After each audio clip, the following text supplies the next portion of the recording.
Auzubillahi minasyaitonirrajim. Bismillahirrahmanirrahim. Wa qulu lin-nasi husna wa aqimus salat wa atuz zakat summa tawallaitum illa qalilan minkum wa antum mu'rizun. Sadaqallahul azim. అనంత కరుణామయుడు, అపార కృపాశీలుడు, పాలకుడు, పోషకుడు, సర్వలోక ప్రభువైన అల్లాహ్ శుభనామంతో ప్రారంభిస్తున్నాను. సోదరులారా, సోదరిమణులారా, అస్సలాము అలైకుం రహమతుల్లాహి వబరకాతుహు. సర్వలోక ప్రభువైన అల్లాహ్ మన అందరి జీవితాల్లో శాంతిని, శుభాలను ప్రసాదించుగాక. ఇంతవరకు మీ ముందు మన అందరి మార్గదర్శక గ్రంథం అంతిమ దైవ గ్రంథం దివ్య ఖురాన్ నుండి 2వ అధ్యాయం 83వ వాక్యం యొక్క అరబీ మూలంను పఠించడం జరిగింది. దైవం ఆజ్ఞాపిస్తున్నాడు, ఓ ప్రజలారా, మీరు ప్రార్థనను స్థాపించండి, జకాత్ అంటే దానం ఇవ్వండి. కానీ కొందరు తప్ప మీరంతా వాగ్దాన భంగం చేశారు, ఇప్పటికీ మీరు దాన్ని లక్ష్య పెట్టడం లేదు. సోదరులారా, మనము గత కొద్ది దినములుగా నమాజ్ అంటే ప్రార్థన యొక్క ప్రాముఖ్యత ఏమిటి, దీని వలన కలిగే ప్రయోజనాలు ఏమిటి, ఎందుకు దైవము ఈ ప్రార్థనను స్థాపించమని ఆజ్ఞాపించాడు, ఇటువంటి విషయాలను గురించి మనము చెప్పుకుంటున్నాము. ఇన్షాల్లా దైవం తలిస్తే ఈ రోజును కూడా నమాజ్ యొక్క ప్రాముఖ్యత ఏమిటి, మనిషి ఎందుకు దైవానికి ప్రార్థన చేయాలి, ఈ విషయాల గురించి మనము చూద్దాం. చూడండి, ప్రవక్త ముహమ్మద్ సల్లల్లాహు అలైహి వసల్లం వారు ఈ ప్రార్థనను గురించి, నమాజ్ను గురించి ఈ విధంగా చెప్పారు. మరి ఎవరైతే నమాజ్ను స్థాపిస్తారో వారు ధర్మాన్ని స్థాపించినట్లే, మరి ఎవరైతే ఈ నమాజ్ను వదిలేస్తారో వారు తమ ధర్మాన్ని విడిచిపెట్టినట్లే అన్నారు. అంటే చూడండి, ధర్మంలో నేను ఉన్నాను, ధర్మం అంటే సత్యం, సత్యం అంటే ఈ విశ్వానికి సృష్టికర్త ఒక్కడు అని త్రికరణ శుద్ధితోటి విశ్వసించడం సత్యం. కాబట్టి ఎవరైతే ఈ ధర్మాన్ని అనుసరిస్తాడో అతని మీద విధి అయినటువంటి పని ఏమిటంటే అతను ఈ తన దినములో 5 పూటలా కూడా ప్రార్థనను స్థాపించాలి. ఒకవేళ అతను చేయలేదనుకోండి, పేరుకు మాత్రమే విశ్వాసిగా ఉంటాడు, పేరుకు మాత్రమే విధేయుడుగా ముస్లింగా పిలువబడతాడు తప్పించి వాస్తవానికి అతను విధేయుడు కాడు, విశ్వాసి కాడు, ముస్లిం కూడా కాడు అన్నమాట. ప్రవక్త సల్లల్లాహు అలైహి వసల్లం వారు మరొక సందర్భంలో చెప్పారు, దైవానికి అత్యంత ప్రీతికరమైనటువంటి ఆచరణ ఏది అంటే నిర్ణీతమైన సమయములలో ప్రార్థనను స్థాపించడము.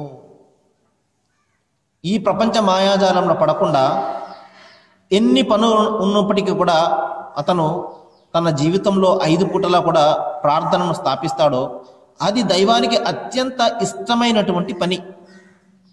అయితే రండి సోదరులారా, ఇప్పుడు ఈ ప్రార్థన వలన, ఈ నమాజు వలన మనకు ఏ ప్రయోజనాలు కలుగుతాయి, ఈ ప్రార్థన అనేది మనిషి జీవితంపై ఎటువంటి ప్రభావాన్ని చూపిస్తుంది, మానవ జీవితంపై ఎటువంటి ఈ ప్రభావాన్ని ఈ నమాజ్ చూపిస్తుంది, ఈ విషయాన్ని గురించి నేను చెప్పడానికి ప్రయత్నం చేస్తాను. సోదరులారా, మొట్టమొదటిసారిగా దైవము ఈ నమాజ్ చేయడం వలన ప్రయోజనాన్ని చెప్తున్నాడు. ఇన్నల్ హసనాతి యుజ్హీన సయ్యా, ఈ నమాజ్ వలన మీలో ఉన్నటువంటి దుష్కార్యాలు అంతమైపోతాయి అంటున్నాడు. ఇదేంటండి, నమాజ్ చేస్తే మనలో ఉన్నటువంటి చెడులు ఏ విధంగా పోతాయండి అని మనకు సందేహం వస్తే, చూడండి సోదరులారా, మరి ఏ వ్యక్తి అయితే తన జీవితంలో నమాజును స్థాపిస్తాడో అతడు క్రమక్రమంగా అతను చేసే తప్పుల నుండి, పాపాల నుండి బయటపడిపోతాడు.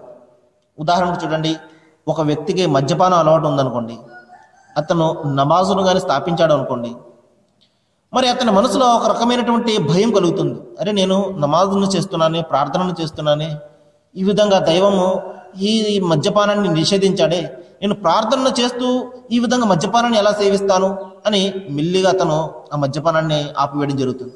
ఈ విధంగా ప్రతి చిన్న తప్పును కూడా అతను కరెక్ట్ చేసుకుంటూ తనను తాను ఈ విధంగా సంస్కరించుకుంటూ ముందుకు వెళ్తుంటాడు. కానీ చాలామంది ఏమని భావిస్తుంటారంటే, నాకు ఇన్ని చెడుల అలవాట్లు ఉన్నాయి కదండి, నేనేంటండి ప్రార్థన చేసేది, ఒకవేళ నేను ప్రార్థన చేసినప్పటికీ కూడా దైవం దానిని అంగీకరిస్తాడా? ఈ విధంగా శైతాన్ ఏం చేస్తాడంటే చచ్చే వరకు కూడా అతన్ని ప్రార్థన నుండి దూరంగానే పెడతాడు. ఒక్కసారి అతను తన జీవితంలో నమాజును స్థాపిస్తే ఈ చెడులన్నీ కూడా పోతాయి. కానీ ఇతనేమనుకుంటాడు, చెడులు మానివేసిన తర్వాత నేను నమాజ్కి వస్తాను, లేకపోతే ప్రార్థన చేస్తాను అని ఇతను అనుకుంటుంటాడు. కానీ చచ్చే వరకు కూడా చెడులు అతను వదలవు ఎంత మాత్రం కూడా. అతడు శ్మశానానికి చేరుకుంటాడు తప్పించి, అతనితో పాటు అతన్ని చెడులు కూడా వస్తాయి తప్పించి జీవితంలో అతను ఎంత మాత్రం కూడా మార్పు చెందడు. కానీ ఎప్పుడైతే అతను వీటిని విడిచిపెట్టి నమాజును స్థాపించడానికి ప్రయత్నం చేస్తాడో నిస్సందేహంగా అతని చెడులన్నీ కూడా ఒకటి నుండి ఒకటి దూరంగా వెళ్ళిపోతుంటాయి. కాబట్టి అల్లాహుతాలా ఇక్కడ దైవము ఏం ఆజ్ఞాపించాడంటే, ఏమి శుభవార్త ఇస్తున్నాడంటే, ఇన్నల్ హసనాతి యుజ్హిజ్ సయ్యాత్, నిస్సందేహంగా సత్కార్యాలు దుష్కార్యాలను రూపుమాపుతాయి. ఈ నమాజ్ అనేది మీలో ఉన్నటువంటి చెడులను ఒకటి నుండి ఒకటి అలాగా తుడిచివేసుకుంటూ వెళ్ళిపోతుంది అన్నారు. చూడండి, ఒక సందర్భంలో ప్రవక్త సల్లల్లాహు అలైహి వసల్లం వారి వద్దకు ఒక వ్యక్తి వచ్చాడు. ఒక వ్యక్తి వచ్చి ఈ విధంగా విజ్ఞప్తి చేశాడు, ఓ ప్రవక్త, నేను ఘోరమైనటువంటి పాపం చేసేసాను అన్నాడు. ప్రవక్త వారు అడిగారు, ఏం చేశాను అంటే, నేను ఒక స్త్రీతోటి మాట్లాడాను అని చెప్పడం జరిగింది, నేను వ్యభిచారం చేశానని చెప్పడం జరిగింది. అప్పుడు ప్రవక్త వారు గుచ్చి అడిగారు, నువ్వేమి చేసావు అంటే, నేను నా భార్యతో పోయిన విధంగా కాకుండా మామూలుగా ఆమెతోటి నేను మాట్లాడడం లేకపోతే ముట్టుకోవడం జరిగింది అని చెప్పడం జరిగింది. అప్పుడు ప్రవక్త వారు నాతో పాటు నువ్వు నమాజు చేయి అని చెప్పి నమాజు చేసిన తర్వాత ఆ తర్వాత చెప్పడం జరిగింది, ఇప్పుడు నువ్వు చేసినటువంటి నమాజు నీవు చేసినటువంటి ఆ పాపాన్ని తుడిచివేసింది అని. ఒకవేళ అతను నిజంగా వ్యభిచారం చేసిన ఉన్నట్లయితే దానికి శిక్ష వేరుగా ఉంటుంది. కానీ అతను వ్యభిచారం కాకుండా ఆ స్త్రీను ఆ చెడు చూపుతో చూడడం కూడా ఆ చిన్న తప్పే. కాబట్టి అటువంటి చిన్న తప్పులను దైవము ఈ నమాజు ద్వారా తుడిచివేస్తాడు. అంటే పెద్ద పెద్ద పాపాలు ఉన్నాయి, ఘోరమైనటువంటి పాపాలు ఉన్నాయి. ఈ పాపాల వలన అతను ఈ నమాజు చేస్తుంటాడు, ఈ ఘోరమైన పాపాలు చేస్తుంటాడు. ఈ విధంగా పాపాలు చేసినప్పటికీ కూడా నమాజ్ చేస్తున్నాను కాబట్టి పాపాలన్నీ పోతాయి కదా అనుకుంటే అది చాలా పొరపాటు. మహాపాపాలు ఎంత మాత్రం కూడా నమాజుల వలన పోవు. అతడు పశ్చాత్తాపం చెంది తన దైవాన్ని పాపక్షమాపణ వేడుకోవాలి. కానీ దైవం ఇక్కడ చెప్పినటువంటి విషయం ఏంటంటే, చిన్న చిన్న తప్పులు. ఎందువలనంటే మనము అనునిత్యం కూడా మన జీవితంలో అనేక రకాల చిన్న చిన్న తప్పులు అనేక రకాలు చేస్తుంటాం. జీవితం మనం రోజంతా కూడా తప్పులతోనే మొదలవుతుంటుంది. మనం ఇంట్లో ఉంటాము, ఫోన్ వస్తుంది, లేదు అని చెప్పమంటాం, మన పిల్లలతో చెప్పిస్తాము, నాన్న ఇంట్లో లేదని చెప్పని. ఈ విధంగా ప్రతి విషయంలో కూడా మనము అనేక రకాల చిన్న చిన్న తప్పులు అనేకం చేస్తుంటాము. కాకపోతే మనం పట్టించుకోము, చిన్న తప్పే కదా ఇది, దీన్ని ప్రపంచంలో ఈ విధంగా చేయకపోతే ఏమవుతుంది, జరగదు, తప్పనిసరిగా మనం ఇందులోనే ఈ విధంగా చేయాలి అని చెప్పేసి మనకు సర్ది చెప్పుకుంటూ ఉంటాం. ఇటువంటి చిన్న చిన్న పాపాలను దైవము ఈ నమాజు ద్వారా తుడిచివేస్తాడు అని ఇక్కడ మనం అర్థం చేసుకోవాలి. అయితే సోదరులారా, దైవం ఆజ్ఞాపిస్తున్నాడు, ఇన్న సలాత తన్హా అనిల్ ఫహషాయి వల్ మున్కర్, నిస్సందేహంగా నమాజ్ అనేది మీలో ఉన్నటువంటి పాపాల నుండి రక్షిస్తుంది. ఇప్పుడే నేను చెప్పడం జరిగింది. ఈ విధంగా ఘోరమైనటువంటి పాపాల వైపునకు వెళ్లకుండా ఈ నమాజ్ కాపాడుతూ ఉంటుంది. అతని మనసులో అనుక్షణం కూడా ఒక రకమైనటువంటి భయాన్ని పుట్టిస్తుంది. అరే, నేను నమాజ్ చేస్తున్నానే, నేను ఇటువంటి చెడు పనులు చేయకూడదు, చెడు పనులు చేసినట్లయితే నమాజ్ చేయడం వల్ల ఏంటి ప్రయోజనము. ఈ విధంగా ఇంకా చూడండి, సరిగ్గా నమాజ్ సమయంలో అతనికి ఏదైనా ప్రాపంచిక వ్యవహారాలకు సంబంధించిన ఏదైనా ఒక విషయం జరిగింది అనుకోండి. ఉదాహరణకు ఏ సినిమాయే ఉంది, స్నేహితులు బలవంతం చేస్తుంటారు సినిమాకు రా అని చెప్పేసి. కానీ ఒకవేళ అతను తన జీవితంలో నమాజును స్థాపించిన వాడైతే, అరే ఇప్పుడు నా నమాజు వేళ అయ్యింది, నేను నమాజును విడిచిపెట్టి నేను సినిమాకు రాను అని చెప్పేసి అతను దాన్ని విడిచిపెట్టి నమాజు వైపునకు వస్తాడు. ఈ విధంగా ఈ నమాజ్ అనేది, ఈ 5 పూటల ఈ నమాజ్ అనేది ప్రతి వ్యక్తిని, అంటే ఆ నమాజ్ను ఆచరించే వ్యక్తిని ఈ విధంగా చెడుల నుండి కాపాడుతూ ఉంటుందన్నమాట. ఆ తర్వాత చూడండి, దైవము ఈ విధంగా చెప్తున్నాడు, ఈ నమాజు చేయడం వలన మీకు బాధలలో విముక్తి లభిస్తుంది, ఉపశమనం కలుగుతుంది బాధల నుండి. దైవం ఈ విధంగా ఆజ్ఞాపిస్తున్నాడు. ప్రవక్తను సల్లల్లాహు అలైహి వసల్లం వారిని ప్రజలందరూ కూడా తూలనాడేవారు. ఎందువలంటే ఎవరైతే సత్యాన్ని బోధిస్తుంటారో, మంచి ఎవరైతే బోధిస్తుంటారో ప్రపంచమంతా కూడా వాళ్ళ మీదే పడుతుంది. అనేక రకాలుగా మాటలతోటి చేతలతోటి వాళ్ళని తోలనాడుతూనే ఉంటుంది. ఎందుకంటే మంచి అనేది ఎవరు చెప్పినా కూడా ఎవరికి నచ్చదు. అదేవిధంగా ప్రవక్త వారిని కూడా ఈ విధంగా అనేక రకమైనటువంటి బాధలు పెట్టేవారు. ఆయన మనసులో ఎంతగానో బాధపడేవారు. అప్పుడు దైవం ఈ విధంగా ఆజ్ఞాపిస్తున్నాడు, ఓ ప్రవక్త, మీకు ఈ ప్రజల మాటల వలన బాధ కలిగితే ఫసబ్బి బిహంది రబ్బిక వకుం మిన సాజిదీన్, మీరు మీ ప్రభు యొక్క నామాన్ని స్తుతించండి, ఆయనను ఘనపరచండి, ఇంకా ఆయన ముందు సాష్టాంగపడండి, అంటే నమాజు చేయండి మీరు. తద్వారా మీకు కలిగే ఈ బాధల నుండి విముక్తి లభిస్తుంది, ఉపశమనం కలుగుతుంది అని చెప్పడం జరిగింది. కాబట్టి మన బాధలలో ఉపశమనం కోసము ఈ ప్రార్థన అనేది మనకు ఉపయోగపడుతుంది. ఇంకా చూడండి, మనకు ఆత్మ నిగ్రహం అలవడుతుంది, సెల్ఫ్ కంట్రోల్. మనిషి తనను తాను నిగ్రహించుకోవడము, చెడు అలవాట్ల నుండి నిగ్రహించుకోవడం కానివ్వండి, దైవం నిషేధించినటువంటి పనుల నుండి మనను కాపాడుకోవడం కానివ్వండి, ఈ ఆత్మ నిగ్రహం అనేది ఉంది చూశారు, ఇది చాలా ముఖ్యమైనది అన్నమాట. ఎందువలంటే ఈ ఆత్మ నిగ్రహం లేని కారణంగానే చాలా మంది అనేక రకాల చెడులకు లోనైపోతూ ఉంటారు. కాబట్టి ఈ ఆత్మ నిగ్రహం అనేది, ఈ సెల్ఫ్ కాన్ఫిడెన్స్ అనేది, ఈ సెల్ఫ్ కంట్రోల్ అనేది మనిషికి ఈ నమాజు ద్వారా దైవము ప్రసాదిస్తాడు. చూడండి, ఉదాహరణకు దైవం చెప్తున్నాడు, మీరు రాత్రివేళ లేచి నమాజును ఆచరించండి. ఈ రాత్రివేళ ఎప్పుడంటే ఇది ప్రవక్తలందరికీ కూడా దైవము ఒక స్పెషల్గా ఇచ్చినటువంటి ఒక ఆరాధన.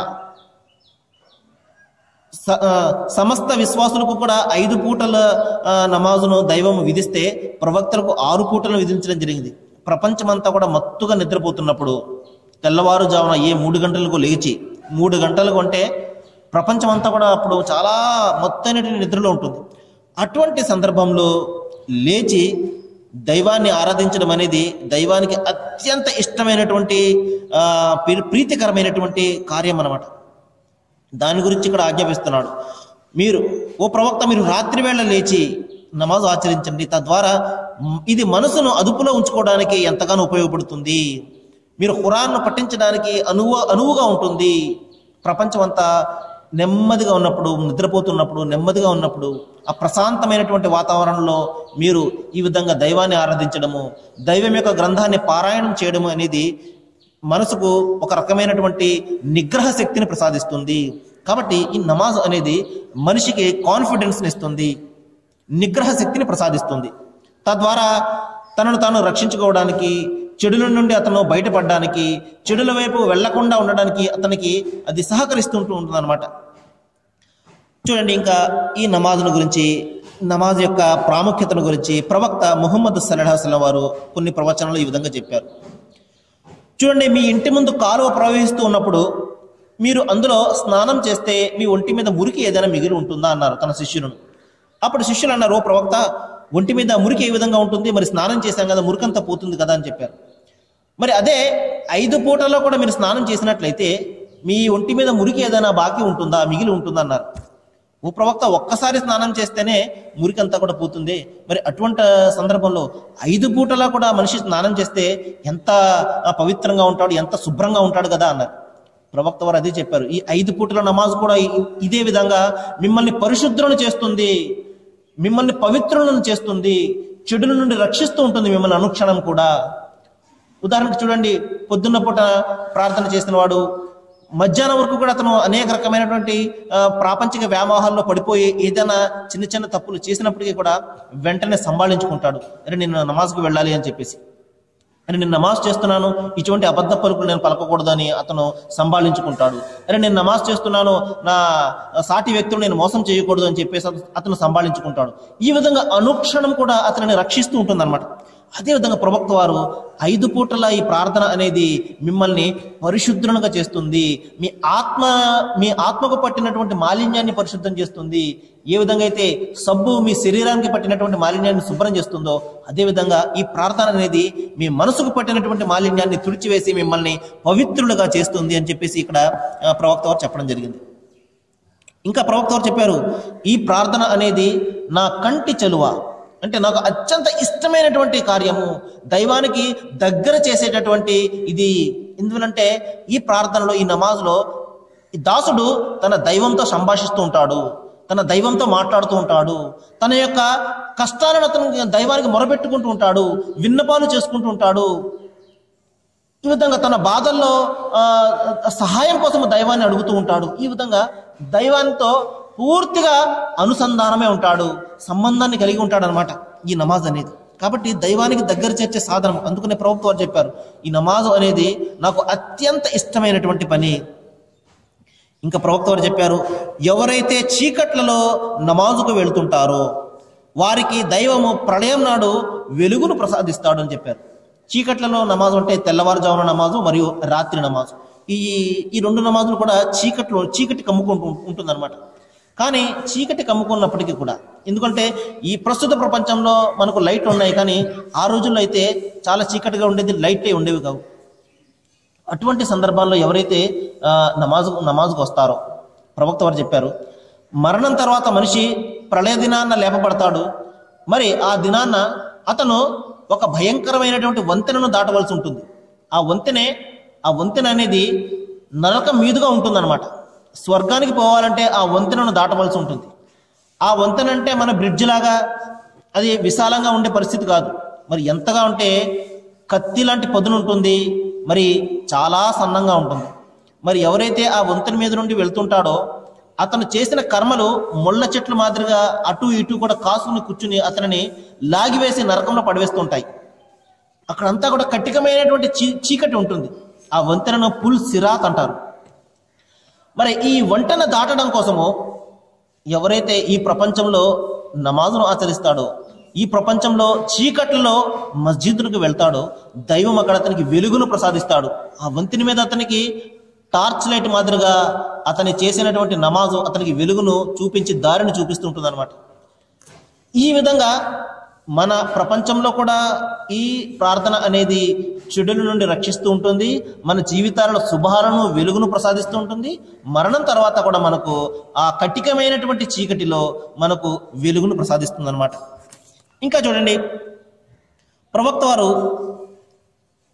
ఒక సందర్భంలో చెప్పారు, మరి ఎవరైతే ఒక పూట నమాజును ఆచరించి మరొక నమాజును గురించి, మరొక ప్రార్థన గురించి వేచి చూస్తూ ఉంటాడో దైవము అతనికి స్వర్గంలో ఒక గృహాన్ని నిర్మిస్తాడు అని చెప్పడం జరిగింది.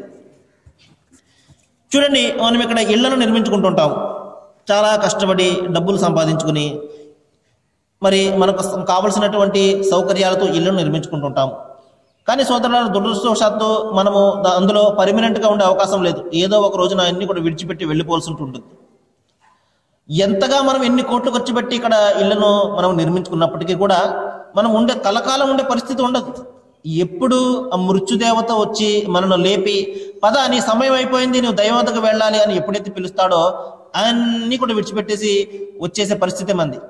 కాసేపు ఆగు, ఇంట్లో కూర్చుని వస్తాను అని చెప్తే అక్కడ ఆయన వేచి చూసే పరిస్థితి ఉండదు. మృత్యువు మనకు చెప్పేంత మాత్రం కూడా రాదు, మన వెనకే మృత్యు ఆ దూత కాచుకుని ఉంటాడు. దైవం యొక్క అనుమతి రాగానే మన ఆత్మ మన శరీరం నుండి విడిచిపోతుంది. కానీ సోదరులారా, పరలోకంలో పరిస్థితి అటువంటిది కాదు. అక్కడంతా కూడా శాశ్వతమే, మృత్యువు ఉండదు, జీవితం అంతా కూడా శాశ్వతంగా ఉంటుంది, ముసలితనం కూడా రాదు. దైవము ఈ విధంగా చెప్తున్నాడు, నేను ఎటువంటి అనుగ్రహాలను మీకోసం నేను స్వర్గంలో దాచిపెట్టానో వాటి గురించి ఏ మానవుడు కూడా ఆలోచించలేడు. ఫలా తఅము నఫ్సు మా ఉఖ్ఫియ లహు మిన్ ఖుర్రతి అయున్, మీ కంటి చలువగా నేను ఎటువంటి అనుగ్రహాలను మీకోసం దాచిపెట్టానో అది ఏ మానవుడు కూడా దాని గురించి ఆలోచించలేడు. అంత అద్భుతమైనటువంటి ప్రపంచాన్ని దైవము విశ్వాసి కోసం దాచిపెట్టాడు. అది ఆ అద్భుతమైనటువంటి ప్రపంచం ఎవరికి దక్కుతుంది? ఎవరైతే ఈ ప్రపంచంలో దైవం యొక్క ఆజ్ఞ ప్రకారం జీవితం గడుపుతాడో, ఎవరైతే తన మనస్సును సంభాళించుకొని తన మనోకాంక్షల దాస్యం చేయకుండా దైవం యొక్క దాస్యం ఎవరైతే చేస్తారో, దైవం ఇచ్చినటువంటి గ్రంథం ఆధారంగా తన జీవితాన్ని ఎవరైతే మలుచుకుంటాడో అటువంటి వారి కోసమే ఆ స్వర్గం వేచి చూస్తున్నది. ఇక్కడ ఇష్టం వచ్చినట్టు జీవితం గడిపి, తన మనసుకు నచ్చిన విధంగా ఇక్కడ జీవితం గడిపి దైవం నుండి దూరంగా వెళ్ళిపోయి స్వర్గం నాకే అంటే అక్కడ అటువంటి పరిస్థితి ఉండదు. కాబట్టి సోదరులారా, ఇంకొక విషయాన్ని చెప్పి నేను ముగించడానికి ప్రయత్నం చేస్తాను. ప్రవక్త ముహమ్మద్ సల్లల్లాహు అలైహి వసల్లం వారు నిన్న చెప్పడం జరిగింది, దాసుని యొక్క కర్మలలో మొట్టమొదటిసారిగా అడిగేది ఈ నమాజు గురించే, ఈ ప్రార్థన గురించే. నీకు ఇచ్చినటువంటి అమూల్యమైనటువంటి జీవితాన్ని నీవు ఈ విధంగా నీ ప్రాపంచిక వ్యవహారాల్లో గడిపేశావా, నీ చదువు సంధ్యల్లో గడిపేశావా, నీ యొక్క ఉద్యోగంలో గడిపేశావా, వ్యాపారంలో గడిపేశావా, లేకపోతే నా గురించి కూడా ఏదైనా నీవు నీ సమయాన్ని వెచ్చించావా? 5 పూటల నమాజ్ అంటే మొత్తం రోజంతా కూడా మస్జిద్లో కూర్చుని నమాజ్ చేయమని దైవం ఆజ్ఞాపించడం లేదు సోదరులారా. దైవము 5 పూటల నమాజ్ అంటే మహా కలిపితే ఒక 45 నిమిషముల పాటు మనం లెక్కేసుకుంటే 24 గంటల్లో 45 నిమిషముల పాటు మనము దైవం గురించి వెచ్చించలేమా? ఒకసారి ఆలోచించండి. కానీ ఈ చిన్న పని కూడా ఈ రోజున విశ్వాసి చేసే పరిస్థితిలో లేడు. చెప్పుకోవడానికైతే నేను విశ్వాసిని, విధేయుడిని, ముస్లింని అని చెప్పేసి అతను దావాలు చేస్తున్నాడు. కానీ అతను తన జీవిత కాలంలో శుక్రవారం పూట వస్తాడు, లేకపోతే పండగల పూట వస్తాడు తప్పించి ఈ విధంగా 5 పూటల నమాజం అనేది అతనికి చాలా దూరంగా ఉంటుంది. మరి ఈ విధంగా ఉన్నప్పుడు అతను దైవం యొక్క అనుగ్రహాన్ని ఏ విధంగా ఆశిస్తాడు, స్వర్గాన్ని ఏ విధంగా ఆశిస్తాడు?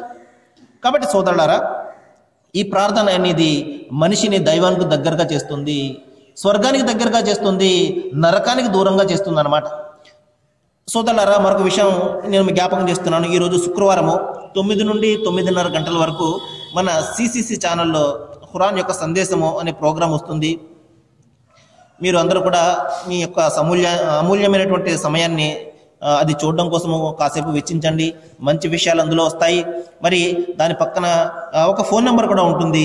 మీకు ఎటువంటి సందేహాలు ఉన్నా ఆ ఫోన్ నెంబర్కి మీరు కాల్ చేసి మీరు సందేహాన్ని తీర్చుకోవచ్చు. నేను దైవాన్ని ప్రార్థిస్తున్నాను. ఏ విషయాలైతే నేను ఇక్కడ మీ ముందు ప్రస్తావిస్తున్నానో, నమాజ్ గురించి, ఆరాధనల గురించి, దైవాన్ని గురించి, దీని గురించి మనం ఇంకా బాగా అవగాహన కల్పించుకోవాలని, మనము ఆచరించాలని, ఆచరించలేగా మన మనస్సులను దైవం మెత్తపరచాలని, ఇంకా మంచి మంచి విషయాలను మన మనసులో పెట్టి మనము మంచి దైవ విధేయులుగా మనము మారే జ్ఞానాన్ని దైవం మనందరికీ కూడా ప్రసాదించాలని, దైవం మీకు నాకు మన అందరి జీవితాలను మంచిని ప్రసాదించాలని, అందరి కష్టాలను కూడా దైవము దూరం చేయాలని, అందరికీ సుఖాలను సంతోషాలను ప్రసాదించాలని, అందరూ కూడా శాంతిగా జీవితం గడపాలని నేను దైవాన్ని మనస్ఫూర్తిగా వేడుకుంటూ ముగిస్తున్నాను. వాకిరు దవానా అనిల్ హమ్దులిల్లాహి రబ్బిల్ ఆలమీన్. అస్సలాము అలైకుం.